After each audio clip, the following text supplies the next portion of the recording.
what do you do then? I guess after high school to pursue this. Like, how do you like how does one finish high school? Because I don't even know a lot about North Carolina, the dynamics. I don't even know if it's a big hip hop place. I guess Charlotte's there, and that has a scene Yep. now. Now, yeah, back then it wasn't really anything happening. I think the biggest act that came out during that time period was PD Pablo. You know what I'm saying? Yeah. He came out and kind of put North Carolina on the map, but I was still repping New York. I was like, I lived in North Carolina, but I was definitely repping New York.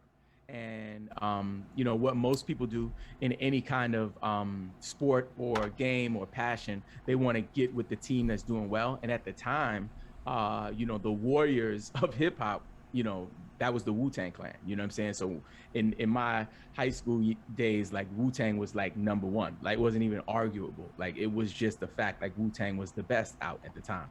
So I had a friend of mine. His name is Darren Cooks.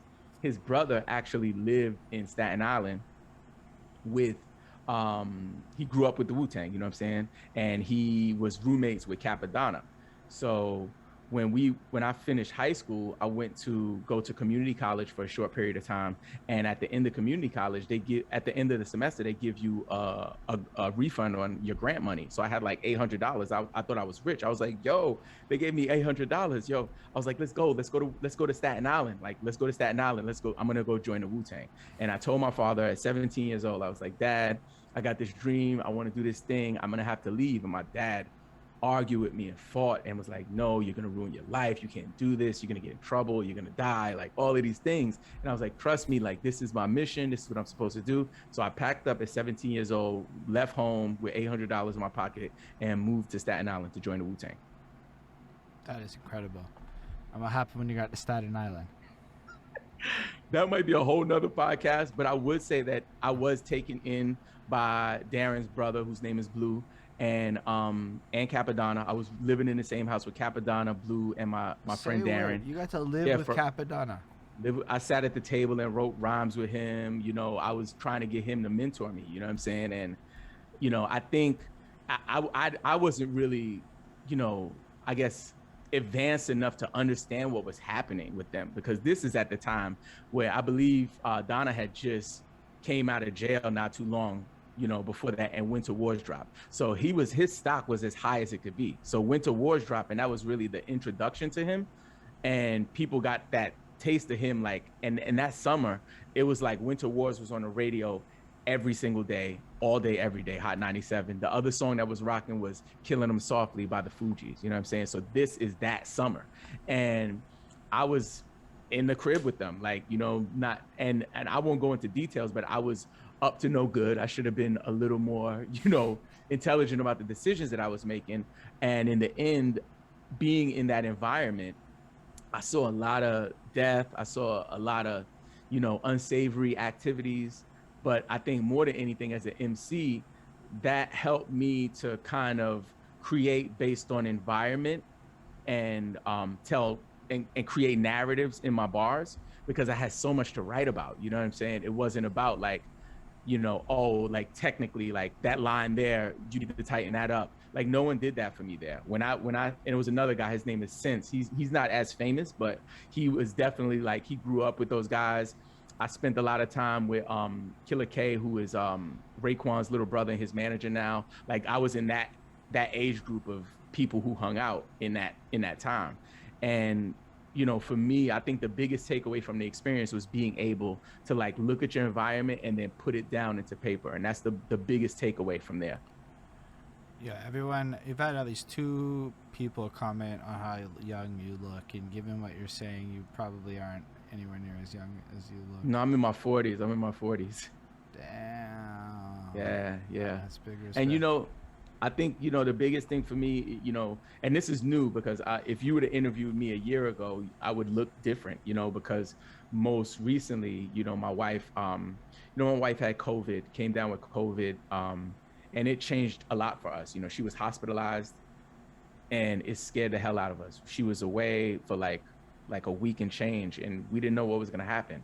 And when she finally came home on Christmas Day of 2020, me and her kind of like looked at each other and was like, yo, we got to get our stuff together because, I have a lot of, family history of certain diseases.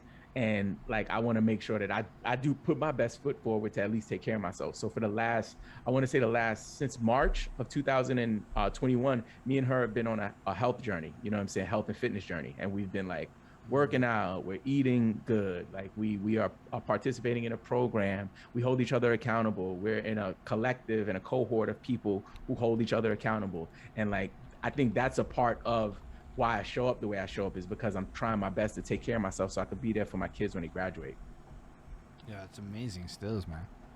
I appreciate You, that a man. lot. I think it's a lot simpler with like your partner to be able to run through that together and like make that a focus goal. Like that. Yep. That's a really good goal. Yeah, yeah. And for me, it wasn't, for me, I didn't want to do it. I was like, I'm good. Like, I want to just live my life. I just want to eat my burgers. And she was like, you know, I need to do this, and I need you to do it with me. And right then I was like, you know what, let me do this. And it was one of the best decisions I ever made in my life. So you basically, fair enough. So with the health stuff, I think it's really incredible, and it does explain why you look good. But even with that, you look younger than me. So like, that's pretty like, regardless. It might be the facial hair too. You know what I'm saying? Like, I don't do facial hair, so that's another thing too. And I would say, just on that health note, that before I started this program that I'm in right now, I actually had a pre-diabetic status. So I was testing, my blood was testing as pre-diabetic. But that's something that you can reverse if you take certain steps, exercise, and eat healthier.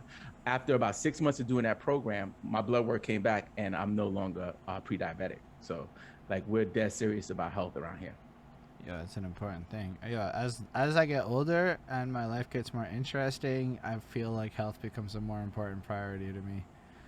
Yeah. It makes it easier to balance stuff. But with you though, so you basically go to Staten Island, and you probably have a wealth of stories that we can get you back on the show. You can run through with more details, because we definitely need some of those. But so you kind of like move into this like more prominent music career if you're in like the purview of Wu members and stuff, like that's gotta like. No, no, not really. It wasn't, I think for me, I was like a grunt. I was not like, it wasn't like, it was like, I wasn't even in the D League. I was probably the D League water boy. You know what I'm saying? It wasn't like, I went to be like, y'all want to try out for the team, put me on. I want to be like the new Method Man. Like, can I get in the clan?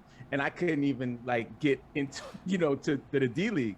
However, I would say in my time there, besides writing with Donna, I had the opportunity to go to the studio with some of the young guns. There was a guy, Method Man's little cousin, Lala. He passed away, but I did a record with him.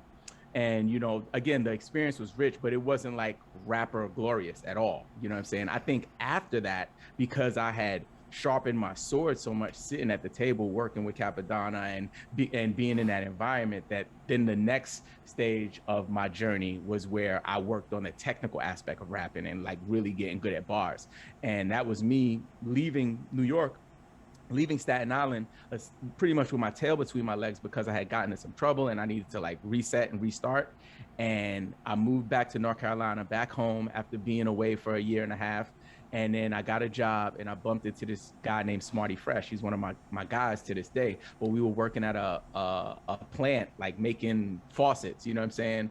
And he was like, oh, you rap? I rap. Okay, we rap, whatever. Long story short, he ends up taking me every weekend to go to Virginia to go to this radio station that Mad Skills and Danger Mouth and Lonnie B had a show, the Super Friends. They had a show. And this was the time of like the renaissance of VA hip hop, you know what I'm saying? So this is like Missy, Timbaland, the Neptunes, all that was happening.